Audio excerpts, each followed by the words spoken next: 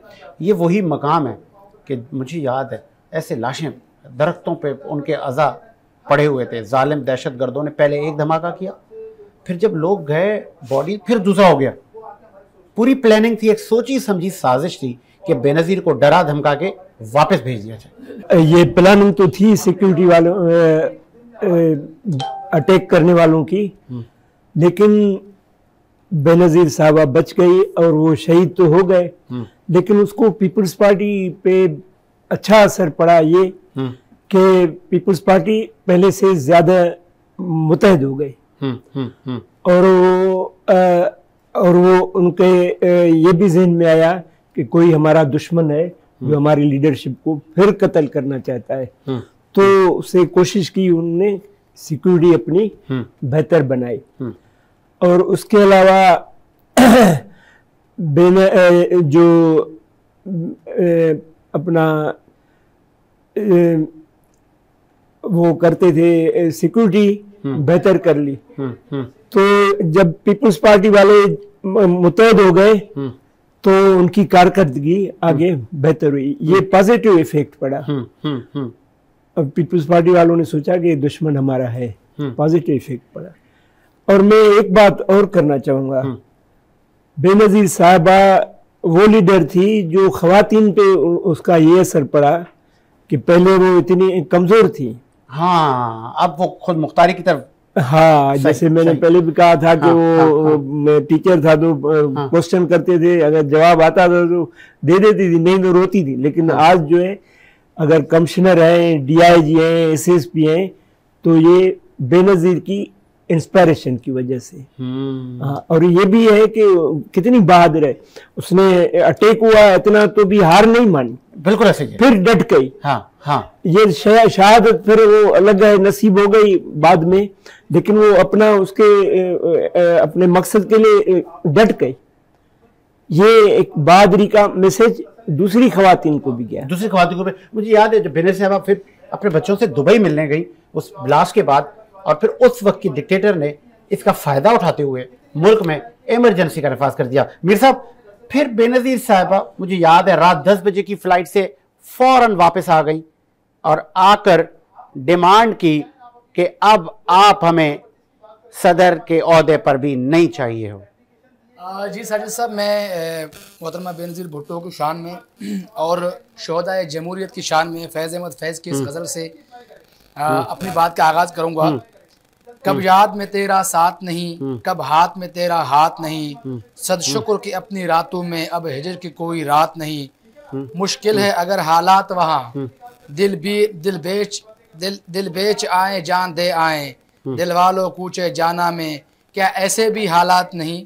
जिस धड़ से कोई मकतल में गया वो शान सलामत रहती है, ये जान तो आनी जानी है, इस जान की कोई बात नहीं। मैदान वफा दरबार नहीं, यहाँ नाम नसब की पूछ कहाँ, आशिक तो किसी का नाम नहीं, कुछ इश्क किसी की ज़ात नहीं। गरबाजी इश्क की बाजी है, जो चाहो लगा दो डर कैसा, गर जीत गए तो क्या कहना, हारे भी तो बाजी मात नहीं। सर साहब, मैं समझता हूँ कि मोहतरमा बेनज़ीर भुट्टो की शख्सियत, उनकी किरदार, उनकी कुर्बानियाँ इस मुल्क की हिस्ट्री के अंदर हम अगर ढूंढने निकले तो शायद मैं समझता हूँ उसको हम बीट नहीं कर सकते।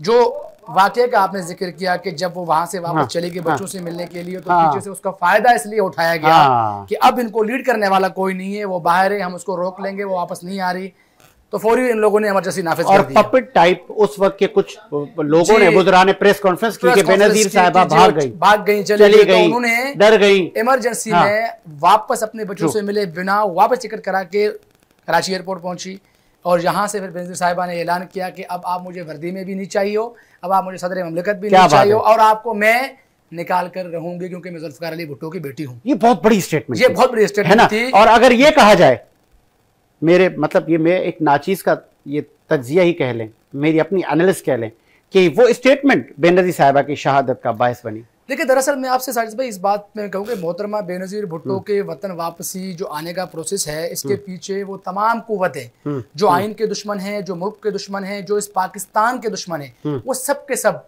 एक ही प्लेटफॉर्म पे थे कि अगर पाकिस्तान को किसी जगह पर कोई बचा सकता है तो वो फर्द वाहिद है, वो मोहतरमा बेनज़ीर भुट्टो साहिबा है। लिहाजा इनको किसी भी तरीके से रास्ते से हटाना पड़ेगा। तो 18 अक्टूबर को जो बेनज़ीर साहिबा के ऊपर हमला हुआ, अच्छा, मैं एक चूंकि बहुत इंपॉर्टेंट है ये, क्या आप इससे एग्रीड करते हैं जो मैंने तज्जिया दिया कि वो स्टेटमेंट वो थी कि वो जो कहा जा रहा था कि मिसाक जमहूरियत में बहुत सारी चीज़ें तय हो गई हैं कि सदर मुशर्रफ ही रहेंगे, वज़ीर आज़म का इंतखाब होगा, फिर बेनज़ीर साहिबा ने वो ख़त्म कर दी, डील कहें या वो डॉक्यूमेंट कहें कि अब आप हमें ना वर्दी में चाहिए हो ना अब आप हमें सिविलियन सदर चाहिए हो, अब सदारती इलेक्शन होंगे, गेट आउट। बिल्कुल साजिद साहब, मैं उसी बात की तरफ आ रहा था कि ये हाँ। जो सारे के सारे दुश्मन कुव्वतें हैं, जो पाकिस्तान दुश्मन कुव्वतें हैं, वो सबकी ख्वाहिश यही थी कि किसी भी तरीके से इस मुल्क को अगर डिस्टेबलाइज करना है, पॉलिटिकल डिस्टेबलाइज करना है, कॉन्स्टिट्यूशन डिस्टेबलाइज करना है, रियासती तौर पर कमजोर करना है, तो बेनजीर भुट्टो साहिबा को इक़्तिदार में नहीं लाना है। तो मोहतरमा बेनजीर भुट्टो के ऊपर जो 18 अक्टूबर को हमला हुआ, दरअसल वो शाखसाना ही बेनजीर भुट्टो साहिबा उसका निशाना थे। लेकिन बेनजीर साहिबा को बचाने वाले जो, मैं समझता हूं, मैं उनके लिए अल्फाज अदा नहीं कर सकता हूं, ने बेनजीर के बड़े बच्चे शहीद हुए, जो दिलेर, जो इस पीपल्स पार्टी के अंदर कारकुनान ने जो कुर्बानी दी, मैं समझता हूं उन्होंने अपने कायद को बचाया अपने खून के जरिए से। लिहाजा जब बेनजीर साहिबा वापस चली गई, जो उन लोगों ने ये ऐलान हुआ कि अब आपको प्रेसिडेंट हम तस्लीम नहीं करेंगे, तो उन्होंने क्या किया कि मोहतरमा बेनजीर भुट्टो के खिलाफ जितने भी साजिशें हो रही थी उन सबको सरकारी सतह पर एतमाद में लिया, और उन सब के मौजूदगी में अब आप मुझे बताएं कि 18 अक्टूबर को इस शहर के अंदर जिस रूट से बेनजीर भुट्टो साहिबा का काफिला जाना था, उसमें काफिला तो जमे गफीर था। कराची एयरपोर्ट से लेकर मैं समझता हूँ कारसाज के मकाम तक ये सरी सर थे। तमाम रस्तों के ऊपर रुकावटें खड़ी कर दी गई, लाइटें बंद कर दी गई, मुश्किलात क्रिएट कर दी गई, लेकिन उसके बावजूद भी अल्लाह पाक ने करना था, मोहतरमा बेनजीर भुट्टो साहिबा बच गई। लेकिन मुल्क दुश्मन अनासिर ने और आइन के दुश्मनों ने इस बात को तस्लीम नहीं किया। उन्होंने आखिरकार वो जितने दिन बेनजीर साहिबा की जिंदगी गुजरे हैं, उस दरमियान में 27 दिसंबर तक, 18 अक्टूबर से 27 दिसंबर तक जितने दिन गुजरे हैं, मैं समझता हूँ बेनजीर भुट्टो ने अपनी कफन को अपने कंधे पर रखकर पाकिस्तान पूरे घूमी है। सब जगह बेनजीर साहिबा को मारने की धमकियां आती, सब जगह बेनजीर साहिबा को कहा गया आपको रास्ते से हटा दिया जाएगा, अब आप ना निकले, आपको खतरा है, आप ना निकले, आप निकलेंगे तो ये होगा। लेकिन एक बात बेनजीर साहिबा करती थी कि मेरा जीना, मेरा मरना मेरे कौम और मेरे लोगों के साथ है। लिहाजा मोहतरमा बेनजीर भुट्टो साहिबा ने अपनी जान का नजराना पेश किया, किसके लिए? इस मुल्क के लिए, इस मुल्क के इदारों के लिए, इस मुल्क के नौजवानों के लिए, इस मुल्क के जमहूरियत के ऊपर अमल करने वालों के लिए। मैं समझता हूँ पीपल्स पार्टी के कारकुन की हैसियत से मेरे लिए ये अहद का दिन है, 18 अक्टूबर हो या 27 दिसंबर हो, मैं अपने आप से ये अहद करता हूँ कि जब मेरी क़यादत दिलेरी के साथ, सब्र के साथ, इस्तिकामत के साथ जान का नजराना पेश कर सकता है, तो पीपल्स पार्टी के कारकुन की हैसियत से मुझ पर फर्ज बनता है कि जब गलत बात हो, जब ज्यादती की बात हो, जब कानून के खिलाफ बात हो, जब आइन को तोड़ने की बात हो, तो अगर जान जाती है तो उसकी कोई परवाह नहीं होनी चाहिए। हमें मुल्क को बचाना है, हमने पाकिस्तान के इदारों को बचाना है, इसकी आइन को बचाना है, इसकी पार्लियामेंट को बचाना है। ये वो सबक है जो जुल्फ़िकार अली भुट्टो से लेकर बेनजीर भुट्टो साहिबा की जिंदगी ने हमें दिया है। ये लेगेसी पीपल्स पार्टी के कारकुन के पास है कि जिसके पास इतनी बड़ी कुर्बानी की एक दास्तान मौजूद है। बहुत रिच हिस्ट्री है पीपल्स पार्टी की, और जिसपे घंटों गुजर जाएं भी शायद कम होंगे। फैजान साहब, बेनजीर साहिबा पे ब्लास्ट होता है, बेनजीर साहिबा वापस जाती हैं दुबई बच्चों से मिलने, और पीछे से फिर प्रेस कॉन्फ्रेंस होती है, बेनजीर साहिबा भाग गई, चली गई, मैदान छोड़ गई, ताकि वो शायद कारकुनों का जो मुराल है वो डाउन किया जा सके।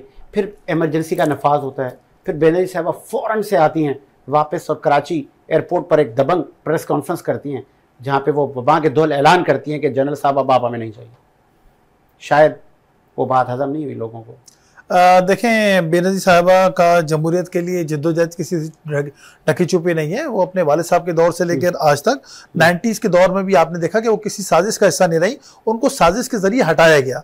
वो 18 महीने एक हुकूमत करने दी गई और 1.5-2 साल एक और हुकूमत उनको करने दी गई। उसमें नवाज शरीफ साहब की तरफ से और दूसरे इस्टेब्लिशमेंट की तरफ से, दूसरे लोगों की तरफ से सबके सामने है कि वो अदवार चलने नहीं दिए गए, क्योंकि वो एक ऐसी सियासतदान थी, ज़ीरक सियासतदान थी जो पाकिस्तान को आगे लेके जा रही थी। तो इंटरनेशनल दबाव भी और इंटरनल दबाव भी, उसमें उनको वहां से हटा दिया गया। यही सूरत हाल 2007 में आपको फेस करते हैं। जब वो 2007 में पाकिस्तान आ जाती हैं, तमाम मुआहदे तय हो जाते हैं, मिसाक जमहूरियत पे बात हो जाती है, नवाज शरीफ साहब को भी रेडी किया जाता है, यहाँ से भी लीडरान लंदन पहुंचते हैं, इमरान खान साहब भी पहुंचते हैं, तमाम जमातें वहां पहुंचती हैं, सिवाय एक आध जमात के सारी जमातें वहां मौजूद थी, और ये सब चीजें तय होती हैं कि जमहूरियत इसके साथ ही पाकिस्तान आगे जाएगा। उसके बाद बेनजीर साहिबा यहाँ पर जब तशरीफ लाती हैं, उनका इस्तकबाल किया जाता है, तो डराने के लिए या शहादत के लिए या कुछ करने के लिए हर हरबा इस्तेमाल किया गया और ये धमाके भी किए गए।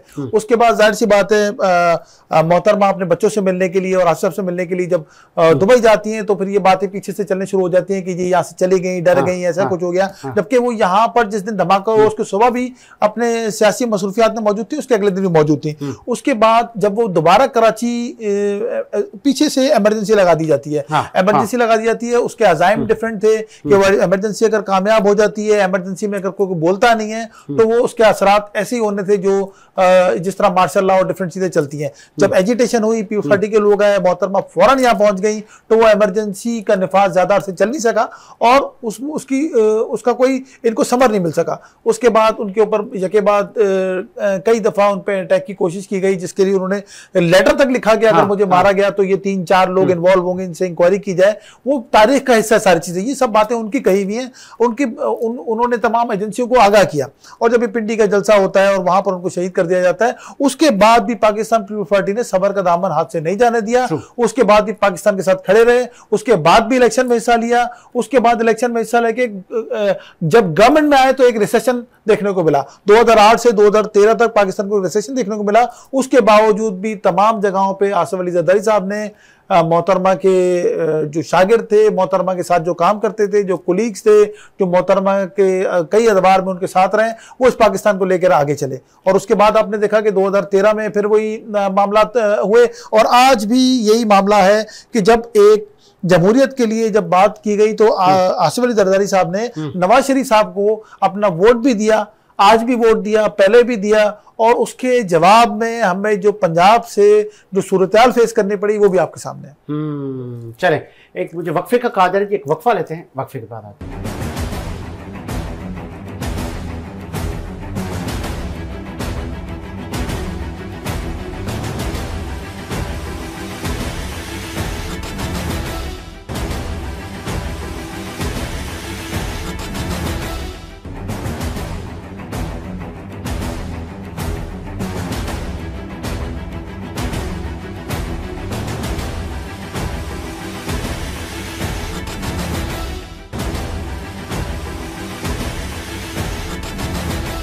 ब्रेक के बाद खुशामदीद प्रोग्राम को आगे बढ़ाते हैं और डॉक्टर साहब हमारे साथ मौजूद। डॉक्टर फजल साहब, चूँकि अब हम इख्तिताम की तरफ जा रहे हैं, बताइएगा कि आपने कहा कि बहुत सारी ख़वातीन ने बेनज़ीर से बड़ी इंस्पिरेशन ली ना, और वो जो ख़वातीन बड़ी कॉम्प्रोमाइज़ थी, उसके बाद से वो आगे निकली हैं, उन्होंने अब हर पोस्ट पर हमें नज़र आती है।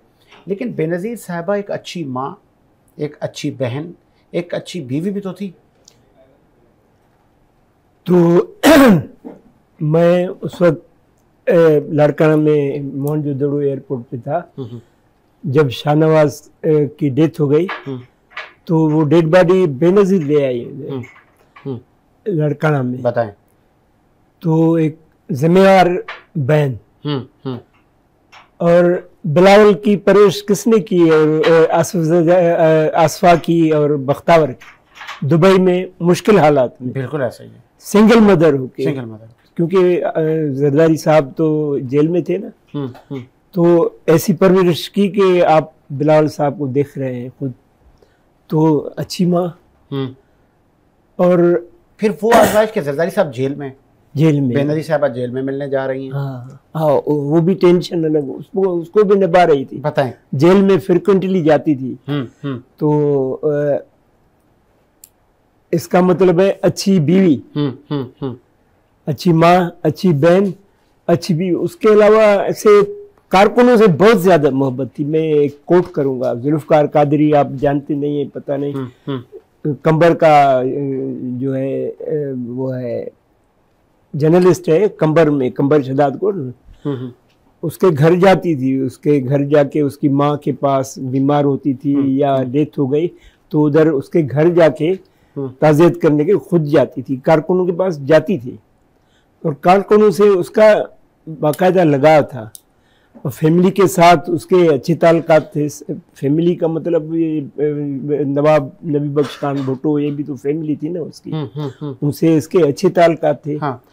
तो उनका ख्याल रखती थी, मतलब एज अ सियासत के अलावा जो है वो उसमें भी परफेक्ट निकली थी। बिल्कुल ऐसा ही है। और मीर साहब, चूँकि अब इख्तिताम की तरफ जा रहे हैं, मुझे ये बताइएगा हमें क्या सबक क्या लेना चाहिए ये हालात, मतलब ये पीपल्स पार्टी पर दहशतगर्दी का हमला हुआ और शायद उसको ये कहें कि दीवार से लगाने की कोशिश की गई। आज पाकिस्तान तहरीक इंसाफ कहती है हमें भी तो दीवार से लगाया जा रहा है। हाँ देखिए साइड में मैं एक सियासी कारकुन हूँ और मैं समझता हूँ कि हमेशा सियासी जमातों के लिए स्पेस छोड़ देना चाहिए, क्योंकि अगर आप पॉलिटिकल पार्टीज़ के लिए स्पेस ख़त्म करते हैं तो फिर उनके बदले में वो लोग आपके ऊपर आकर रूल करते हैं जिनका सियासत से कोई वास्ता नहीं होता, वो अनएक्सपेक्टेड लोग होते हैं और वो किसी की पसंद के नापसंद की बुनियाद पर आते हैं और फिर वो मुल्क को लेकर चल रहे होते हैं, जिसका बड़ा नुकसान होता है। और पीपल्स पार्टी को दीवार से लगाने की जो तारीख़ है वो बहुत तवील है। जब जुल्फ़िकार अली भुट्टो साहब ने ज़ियाउल हक को मानने से इनकार किया, उनको हटाया, उनकी हुकूमत ख़त्म कर दी गई, उनको फांसी पर चढ़ाया गया, फिर बीबी साहिबा ने MRD के तहरीक में जद्दोजहद की, ज़ियाउल हक के ख़िलाफ़ उनको हटवाया, फिर उसके बाद पीपल्स पार्टी के साथ मुसलसल एक तवील जद्दोजहद है जिसके ऊपर बहुत सारी पीपल्स पार्टी की कुर्बानी है। लेकिन मैं एक चीज़ यहाँ मैं वाजे करता चलूँ कि पीपल्स पार्टी के साथ जो कुछ हुआ, पीपल्स पार्टी ने कभी भी इस रियासत के उस रेड लाइन को हिट नहीं किया। मैं आज भी ये कहता हूँ कि तमाम पॉलिटिकल पार्टीज़ के लोगों से कि खुदा के वास्ते आप अपनी सियासत के लिए रियासत को हिट ना करें, रियासत की रेड लाइन को हिट ना करें। अगर ये मुल्क है तो मेरी और आपकी सियासत है ना। अगर इस मुल्क के अंदर आप आइन के लिए बात करें, आप अपने हुकूक के लिए बात करें, आज जद्दोजहद करें, आप अपनी क़यादत के साथ खड़े रहें, अपनी क़यादत के नज़रिए पर खड़े रहें, लेकिन अगर आपका नज़रिया, आपकी क़यादत का नज़रिया, आपकी सोच इस मुल्क की, इस धरती के खिलाफ है, तो मैं समझता हूँ कि आपको अपने नज़रिए पर परसू करने की ज़रूरत है। फिर आपको सोचना पड़ेगा कि अगर ये मुल्क खुदा न खास्ता आज क्या हालात हैं, आज रीजन के अंदर आपके चारों तरफ क्या हालात हैं, इसके बावजूद तहरीक इंसाफ के सोशल मीडिया ट्रेंड्स आप उठाकर देखें, उनके कारकुनान का रवैया उठाकर आप देखें, तो आप समझते यही है कि शायद वो किसी के आलाकार के तौर पर यहाँ पे इस मुल्क को कमज़ोर करने के लिए कर रहे हैं। मैं उनका एहतराम करता हूँ क्योंकि सियासी कारकुन है, मैं उनका एहतराम करता हूँ, मेरे कबीले से हैं, क्योंकि मैं खुद सियासी कबीले से हूँ, तो मैं समझता हूँ कि सब मेरे कबीले के लोग हैं। उनसे रिक्वेस्ट ये है कि खुदा के वास्ते कि जिस नज़रिए पर आप कारबंद है उस नज़रिए को आप नज़रिए पाकिस्तान से जोड़कर चलें। आप नज़रिए पाकिस्तान से तोड़ेंगे तो फिर आपके लिए कोई स्पेस नहीं है, चाहे आप कुछ भी बन जाए, आप अपने आप को इस दुनिया का सबसे मकबूल तरीन शख्सियत करार दे, आपको एक्सेप्ट नहीं किया जाएगा, किसी भी तरीके से नहीं किया जाएगा। सबसे पहले आप पाकिस्तान को एक्सेप्ट करें, पाकिस्तान के इदारों को एक्सेप्ट करें, पाकिस्तान के आइन के उन हुद्दों को एक्सेप्ट करें जिनका आप मुतालबा करते हैं, फिर आपको यहाँ स्पेस दिया जाएगा।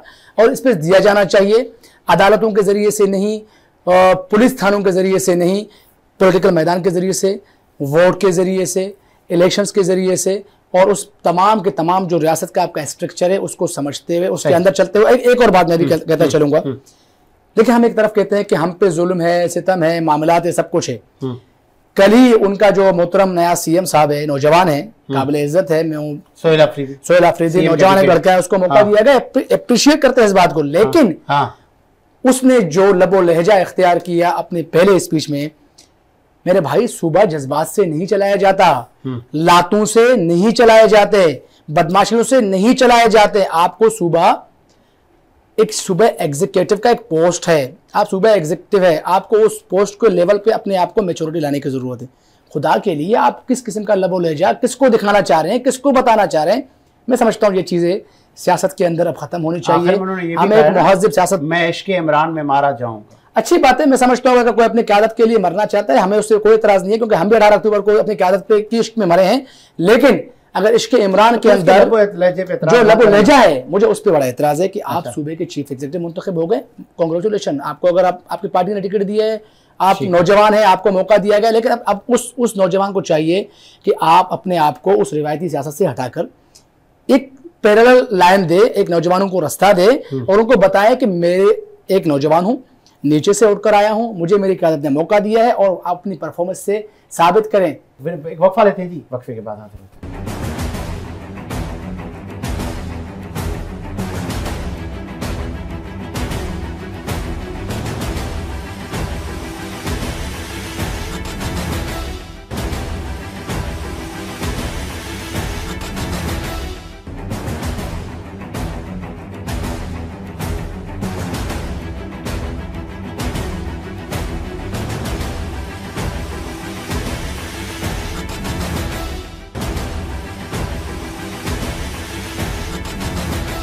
ब्रेक के बाद खुश आमदीद।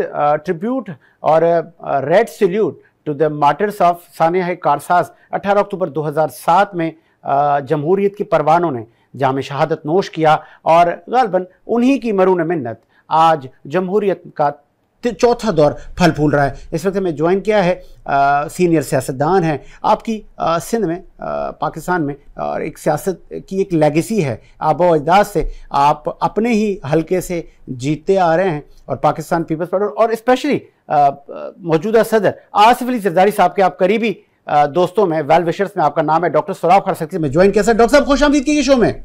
बहुत शुक्रिया आपका भाईजान। डॉक्टर साहब 18 अक्टूबर 2007 जब आती है, आज भी वही दिन है, शम्मा जलाए जा रहे हैं, शहीदों को याद किया जा रहा है। ये वही शहीद हैं कि जिन्होंने कहा था वेलकम वेलकम बेनजीर वेलकम, क्या कहेंगे? बिल्कुल, आप ये देखें, जब मोहतरमा बेनजीर भुट्टो साहब ने ये फैसला किया, यहाँ पर पाकिस्तान के अंदर एक फौजी डिक्टेटर, एक सदर बना हुआ था, उन्होंने फैसला किया यहाँ आने का, तो उन्हें बहुत सारे लोगों ने मना किया। इवन जो उनके अपने करीबी साथी थे, वर्कर थे पाकिस्तान पीपल्स पार्टी के, उन्होंने भी उनको कहा कि हालात जो है बहुत खराब है। उस वक्त आपको पता है कि खुदकश हमले और पूरे अफरा तफरी पूरे मुल्क के अंदर अमन अमान की खराब सूरत हाल, तो मोहतरमा बेनजीर भुट्टो साहबा को बड़ी कन्विंस करने की कोशिश की गई कि किसी तरीके से वो पाकिस्तान नहीं आए, लेकिन वो मंजर आपकी आंखों के सामने अभी भी होगा जब मोहतरमा बेनजीर भुट्टो साहबा कुरान पाक के साये में जहाज से उतरी, तो उनकी आंखों जो हैं वो भी अभी आंखें भी हमें याद हैं कि जिस तरह उनकी आंखों में एक चमक थी, और उसके बाद वो एक एक पल पल एक एक लम्हा जब वो वहां से निकली है, आपको पता है कि एयरपोर्ट से, तो पूरा कराची जो है वो पूरा कराची आपको शारा फैसल पे नजर आया, और पूरा मैं समझता हूँ कि पाकिस्तान से लोग जो है वो अपनी महबूब कायद के इस्तकबाल के लिए यहाँ पर पहुंचे। और ये कारवां जो है घंटों तक, हालांकि स्पेशली ये कहा गया था कि आप जो है किसी तरीके से इसको सूरज ग्रुप होने से पहले इसको वाइंड अप करें, लेकिन आपको पता है कि वो जिस तरह के लोग थे, जिस तरह का ये जलसा था, या जिस तरह की ये रैली थी, तो उसकी मिसाल मेरे ख्याल में पाकिस्तान के अंदर नहीं मिलती है। और उस वक्त आपने ये देखा कि कबूतरों को छोड़ा गया, अमन अमान की खराब सूरत हाल थी, मोहतरमा बेनजीर भुट्टो साहबा के कंधे पे एक आकर कबूतर बैठा, और ये पूरा एक एक लम्हा ब लम्हा पूरी लाइव पूरी दुनिया में ये चल रहा था। और घंटों तक जब ये काफिला शहीद मोहतरमा बेनजीर भुट्टो साहबा का कारसाज पर पहुंचा, तो वहां पर एक नहीं पता नहीं कितने धमाके वहां पर हुए।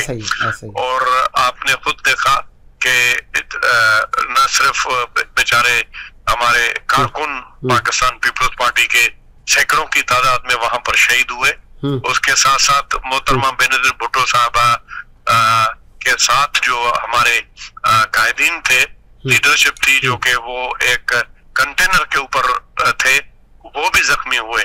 और उसमें खास तौर पर मैं आपको ये बताऊं कि हमारे जो मौजूदा चीफ मिनिस्टर हैं मुराद अली शाह, वो भी इस हमले में जख्मी हुए, और बहुत सारे हमारी क़यादत के जो हैं लोग वो जख्मी हुए, शहीद हुए।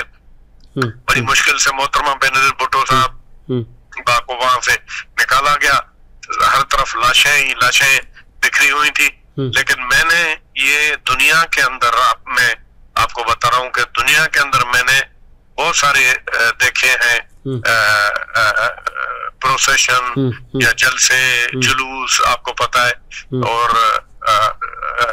इस तरह की रैलियां, लेकिन जब धमाका होता है तो लोग भागते हैं, अपनी जान बचाते हैं। और ये टीवी पे मैं मंजर अपनी आंखों से देख रहा था, जब धमाका हुआ तो मोहतरमा बेनजीर भुट्टो की गाड़ी की तरफ और लोग जो है उसकी गाड़ी की तरफ भागने लगे, ताकि हम अपनी कायद को किसी न किसी तरीके से बचा सके, बजाय भागने के, दूर अपनी जान बचाने के। लेकिन मोहतरमा बेनजीर भुट्टो के कंटेनर की तरफ लोग जो है और करीब आए और भागे, और उनको बचाया और वो गाड़ी में निकल गई। और आपको ये भी पता होगा जब इनको सुबह को जब मोहतरमा बेनजीर भुट्टो हमारे कारकुन बताते हैं, लीडर बताते हैं, तो उन्होंने कहा कि मुझे बताएं कि असल फिगर क्या है, क्योंकि अभी national media, international media Bilawal house में मेरा इंतजार कर रही है। मुझे उनको फिगर देनी है कि कितने हमारे जो है कारकुन शहीद हुए और कितने हमारे जख्मी हुए। आप यकीन करें साजिद भाई कि कोई मतलब इस पोजीशन में नहीं था कि उनको बता सके कि कितनी शहादतें हुई हैं, इतनी शहादतें हुई, और कोई इस पोजीशन में नहीं था कि ये बता सके कि कितने जख्मी हैं, इतने जख्मी हुए थे। तो उसके बाद मोहतरमा बेनजीर भुट्टो साहबा ने प्रेस कॉन्फ्रेंस की। उन्होंने बताया कि हमें हमारे सैकड़ों जो है वर्कर वो शहीद हो गए और सैकड़ों की तादाद में जख्मी हैं। और प्रेस कॉन्फ्रेंस करने के बजाय आपको पता है कि जब किसी के ऊपर खुदकश हमला हो, इतना बड़ा अटैक हो, तो वो डिप्रेस हो जाता है और वो कहता है कि मैं किसी न किसी तरीके से अब चुप करके बैठ जाऊं या बड़ी सिक्योरिटी के साथ कहीं पर मूवमेंट करूं। लेकिन मोहतरमा बेनजीर भुट्टो साहबा आपने देखा कि वो जिन्ना हॉस्पिटल गई, ऐसा ही है, अब्बासी शहीद हॉस्पिटल गई, वो फिर लियारी गई, ऐसा ही। और उसके बाद भी मोहतरमा बेनजीर भुट्टो साहबा को ये कहा गया कि जो उस वक्त की हुकूमत थी कि आप अपनी मूवमेंट को खत्म करें, महदूद रखें, या आप ऐसा करें कि आप जो वापस चली जाएं। और ये भी कहा गया कि जिस तरह किसी जमाने में अलाई साहब लंदन से खिताब करते थे, जलसों को आप इस तरह खिताब करें। लेकिन वो एक दिलेर औरत थी, शहीद जुल्फकार अली भुट्टो साहब की बेटी थी, उसने ये फैसला किया नहीं, मैं आई हूँ यहाँ पर मुल्क के अंदर अगर दहशतगर्दी है, अमन अमान खराब है, लेकिन मेरी जिम्मेदारी है कि मैं अपने लोगों के साथ खड़ी हूँ और अपने मैं लोगों के पास जाऊंगी। और फिर आपको पता है कि वो मोहतरमा बेनजीर भुट्टो साहब आई यहाँ पर पूरे सिंध का उन्होंने फिर हजरत लाल शाहबाज कलन। ठीक है जी, बहुत शुक्रिया डॉक्टर साहब, आपके कीमती वक्त का डॉक्टर साहब ने अपना मौक़िफ़ दिया। और इस वक्त मैं स्टूडियो में ज्वाइन किया, आप सीनियर सहाफ़ी हैं, सैयद असलम परवेज़ साहब, सर खुशामदीद कहेंगे शो में आपको। और आप कैसे याद करते हैं आज के दिन 18 अक्टूबर 2007 को इतना बड़ा सानिया हुआ? बिस्मिल्लाहिर्रहमानिर्रहीम। सर मैं मुसलसल देख रहा हूँ कि आपकी 18 अक्टूबर के हवाले से मुसलसल नशियात जारी हैं और दोस्त आके बात भी कर रहे हैं, पार्टी के चाहने वाले और अपने ख्यालात का इजहार कर रहे हैं। तो मेरा भी दिल यकीनन यही चाह रहा है कि मैं भी इस पे कुछ गुफ्तगू करूं। अभी डॉक्टर साहब अभी लाइन पे थे और उन्होंने जिस तरह से पूरी एक मंजरनामा खींचा कि एयरपोर्ट से लेके और यहाँ तक, तो मैं तो कराची का ही बासी हूँ, तो मुझे पता है कि कितने दिन से तैयारियां थी उस बीबी के जो है वेलकम करने के लिए, उनका कारकुनों का जोश और जज्बा, नौजवानों का और ख्वातीन का और पुराने जो सियासतदान हैं जितने भी कराची से वाबस्ता पार्टी के लोग, वो किस कदर जोशीले थे वो सब देखने को मिल रहा था। क्योंकि ज़ाहिर है मैं एज ए तजियाकार और सीनियर साफ़ी मैं जायज़ा ले रहा था मुसलसल कितने दिनों से, जब बीबी के आने का था यहाँ पे, मोहतरमा का आने का था कराची में, तो मुसलसल मैं इसी बात का जायज़ा ले रहा था कि कितना जोश और वलवला जो है पाया जाता है इनके बीच में। और वो देखने को भी मिला एयरपोर्ट से लेके और जो आखिरी सम्मेलन में आखिर तक तो अवाम थी और एक जम्मे गफीर था। मैं अपने जो मेरी 50 साल जो मेरी तकदो है सहाफत के हवाले से, तो मैं ये समझूंगा कि इतना बड़ा जलसा या इतनी बड़ी आवाम किसी को वेलकम करने के लिए मैंने आज तक अपनी लाइफ में नहीं देखी, इसलिए कि बहुत टाइम गुजरा है मेरा और मैं कराची से बाहर भी दूसरे शहरों में भी जाता रहा हूँ, लेकिन जो मैंने यहाँ पे जोश और वलवला देखा बीबी का वेलकम करने के लिए, वो काबिल दीद था। वो यकीनन उनका एक मोहब्बत थी और एक खुलूस था और एक प्यार था भुट्टो फैमिली से। ज़ाहिर है वो जिस बाप की वो बेटी थी माशाल्लाह, शहीद जुल्फ़कार अली भुट्टो की वो साहबजादी, तो उन्होंने भी माशाल्लाह एक दुनिया में इस्लामिक कंट्री के हवाले से कितना नाम जो बनाया था पाकिस्तान का, जो पाकिस्तान का नाम बुलंद हुआ था उनके बाप के जमाने में, वालिद के जमाने में हुआ था, कि उन्होंने किस तरह से इस्लामी मुमलकतों में तमाम इस्लामी मुमलकतों के सामने पाकिस्तान का क्या जायजा पेश किया था उन्होंने। तो ज़ाहिर है उस खानदान का एक रख रखाव था, उसने पाकिस्तान के जो मोहब्बतें दी और अभी तक मैं देख रहा हूँ। मैं ये नहीं कहूंगा कि अगर बीबी बेनज़ीर भुट्टो यहाँ से चली गई हैं और अल्लाह ने उनको अपने पास बुला लिया है, लेकिन उनके साथ, उस खानदान के साथ लोगों की मोहब्बतें मैं अब भी देख रहा हूँ, उनके काम भी देख रहा हूँ, उनका जुनून भी देख रहा हूँ, नौजवानों का जोश भी देख रहा हूँ। और जो पुराने उनके साथ सियासतदान पुराने जो भुट्टो साहब के वक्त से और अभी तक उस वक्त लड़कपन में थे, जवानी में थे और अब इस स्टेज पे हैं कि वो बहोश व हवास है, तो यकीनन वो पार्टी को जो भुट्टो साहब का विजन था, जो बेनज़ीर साहिबा का जो विजन था, उसको मुसलसल लेके चल रहे हैं। और नजर भी आ रहा है कहीं कहीं, ठीक है, हर पार्टी में कुछ अच्छे बुरे लोग भी, ठीक है, मैं शामिल होते हैं। सॉरी सही शाह साहब, डॉक्टर साहब की लाइन कनेक्ट हो गई है। डॉक्टर साहब कंटिन्यू कीजिएगा, आपकी लाइन ड्रॉप हो गई थी जी, कुछ बता रहे थे आप।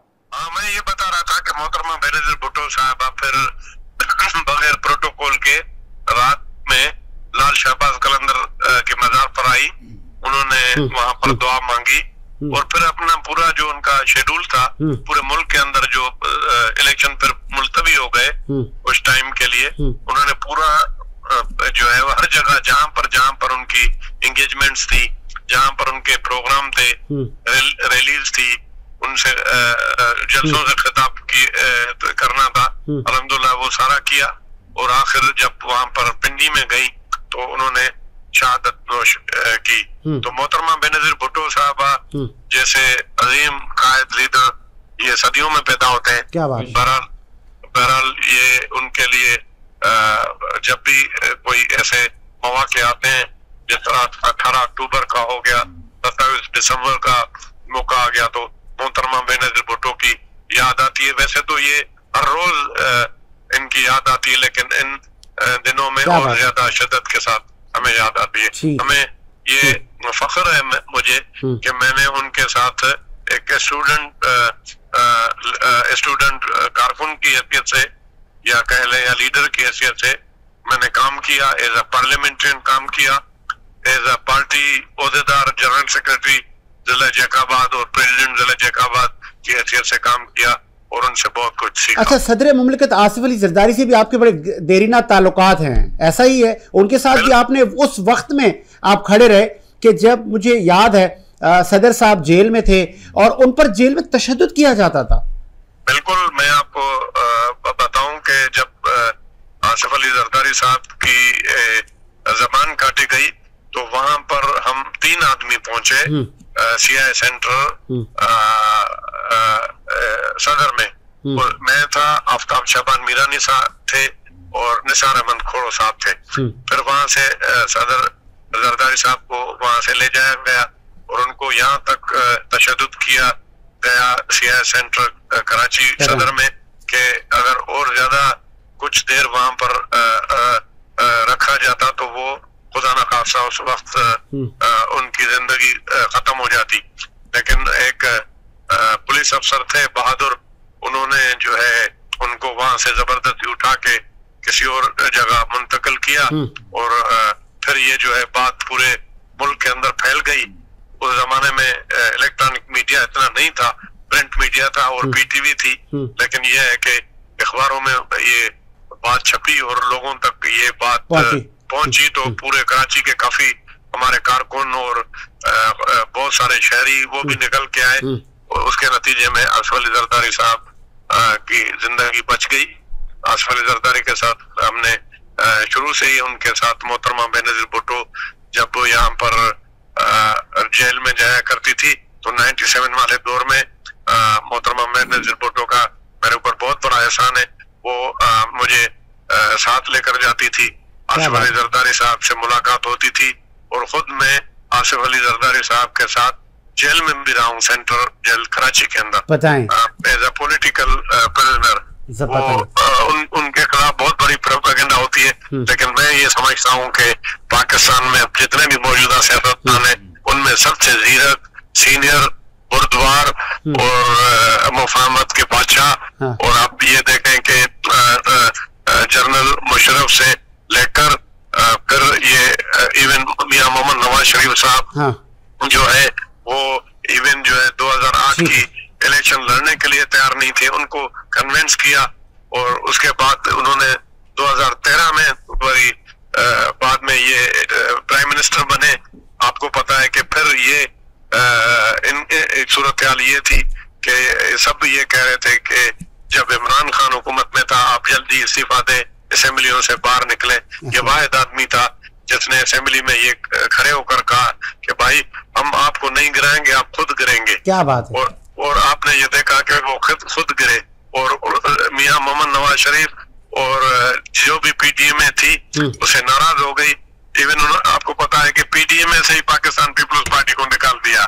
बिल्कुल ऐसा ही। ये भी आपको याद होगा, ये कोई पुरानी तारीख नहीं है। बिल्कुल ऐसा ही, ऐसा ही, तो आपने खुद इसको मेरे ख्याल में कवर किया है, मुतादिद प्रोग्राम किए हैं और मुझे ये भी एजाज हासिल है कि उस वक्त के वजीर आजम जिसको मैंने कहा था कि ये जमहूरी डिक्टेटर है मौसूफ इमरान खान, जिसने मेरे मुतादिद प्रोग्राम बंद करवाए, मुझे चैनल से निकलवाया। बिल्कुल आपको निकलवाया, मुझे सब पता है, ये आपको भी पता है।